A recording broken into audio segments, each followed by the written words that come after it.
What is up, YouTube? It is Showtime, and I am back with yet again another video. Now in this video, I'm going to be showing you guys the #1 7-foot inside center build you guys can use for stage 3v3 competitive play on NBA 2K25. I actually have 3 different ways to make the video all in one video. In this video, I will have timestamps so you guys can look at the different versions and you guys can make the decision. They're all have their own, like, it's all similar at base, but I have a few different things you can prioritize to make the build a bit different, and I'm going to just put it all in one video here. By now, I've already dropped a string of videos kind of covering this section. I've dropped the best popper for stage 3v3 gameplay, the best 6'9" inside, and also the best 7-foot outside popper. Now I'm just going to be lastly covering the 7-foot inside, and I hope you guys do enjoy it. So I ask is that you guys please do leave a like, comment, subscribe. This video has been requested. I've seen it in my comment section down below. I've versed this build quite a few times and it has given me problems. If you know how to use this build, it can get very cheesy, it can be very nice, and it's going to be a good video. So like I said, like, comment, subscribe. Let's get straight into it. So to get started with the build, you guys can go ahead and go with the center position. The reason I chose center is because in case you decide to take this build to a different mode, whether that be the starter 5 mode, rec, anything 5v5 correlated, even if you decide to play like the Poseidon event that's out today where it's 5s, you can use it in different modes and actually be placed at the position that's most useful to you, so you're not playing power forward, you know. So I go 7-foot center. I made my position center. With the weight, you guys can go 263, and then with the wingspan, you guys want to max that out. This is the template for the build. Now remember, there's going to be 3 different versions of this build all in one video. All of them are going to have the same template, but the difference is going to be in the actual attributes that we have here. So this is going to be version #1. This is going to be the broken pass accuracy version. This is one of the versions of the build that I've actually encountered, and it is a serious problem. Definitely consider making the build this way. Like I said, this is version #1. We're going to call this the pass accuracy version of the build.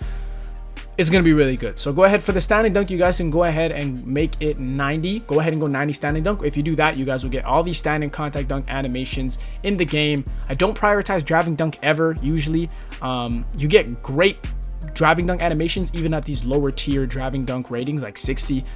Also keep in mind, as a 7-foot, not too often are you running to the basket trying to get a driving dunk. You're usually under the basket getting these standing dunk animations as a big man.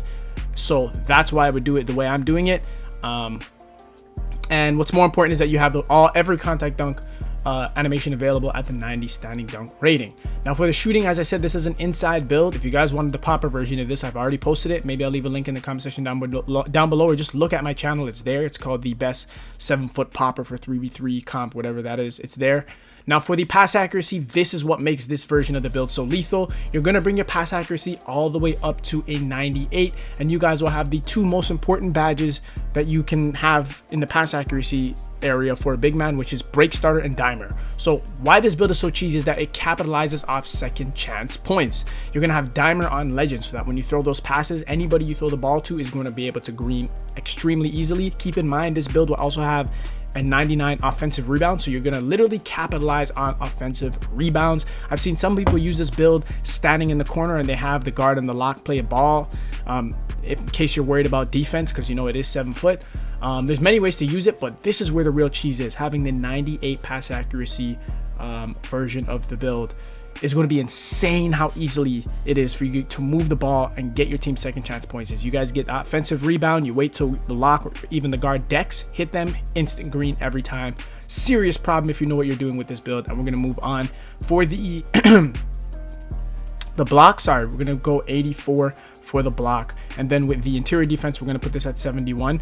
One of these versions that I'm going to include in this build are going to have higher interior and block. So if you believe higher interior or block and paint defense means more to you, I'm going to be dropping a version in the same video where you can get it higher. And then with the perimeter defense, I have this all the way up at a 62 because I was really pushing for that immovable enforcer bronze, which you will get. And then with the steel, you guys can leave that at 60 just so you guys can get that interceptor on bronze, so you guys can still play the lanes to the best of your abilities. It really can't go any higher than that. And then with the offensive rebound, you guys want to max it out and go 99. So you're gonna have a bunch of legend badges using this build. That's really what's going to make the build so lethal.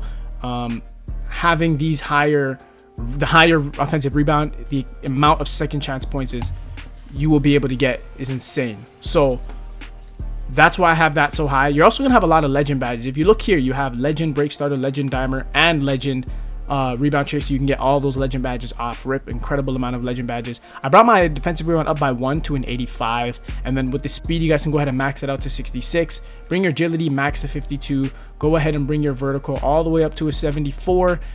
Sorry, I think something just went up here. Let's fix that, and then put the rest on your strength, so you guys will get a 91 strength.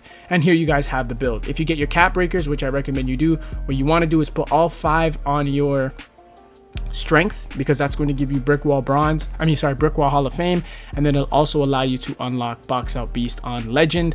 This is how I'd make the build if I were you guys. Getting those cap breakers is what's really going to make this build a lot better, so I highly recommend you get them.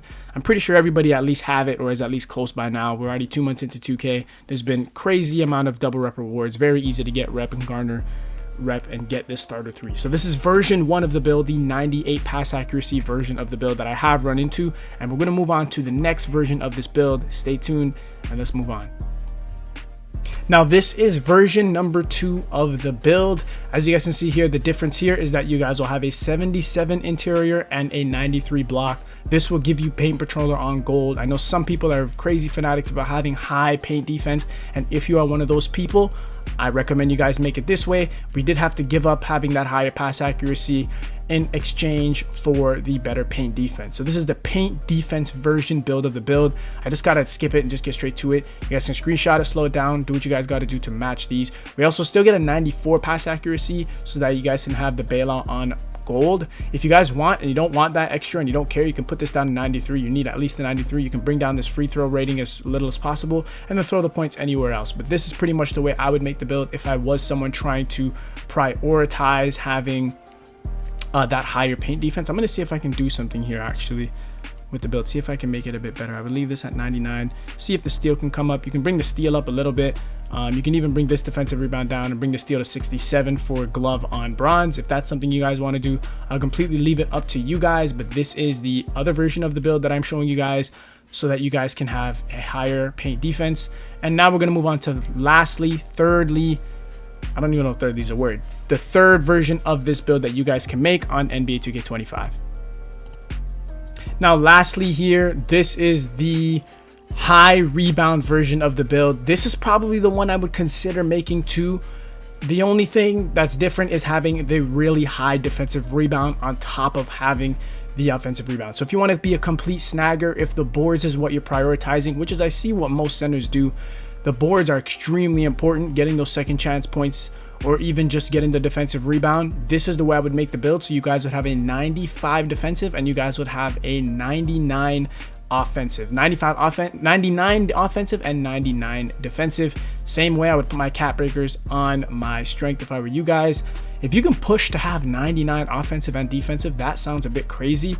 I want to kind of look into that now that I just thought about it. You know, if you want to put down your pass accuracy a lot and you don't care about pass accuracy, you really could do that to have 99 probably maybe on both ends. I don't know if it would allow you guys to do that, but this is the third addition to the build for people trying to prioritize getting rebounds. Rebounds are so very important this year. I can't stress it, being able to get those boards, especially in the stage. And that is basically it for the video. These are 3 different ways you guys can make your 7-foot center builds inside 7-foot center build on NBA 2K25. I hope you guys did enjoy it. I hope you guys possibly make the build. Let me know which version you guys think is best between version 1, 2, and 3. You have the 98 pass accuracy version, you have the high paint defense version, and then you have the snagger rebound edition of the build. So once again, leave a like, comment, subscribe. I really appreciate you guys who tune into these videos, make it to the end, and I hope you guys enjoy it. Once again, I'm ranting now, and I'll see you guys in the next one.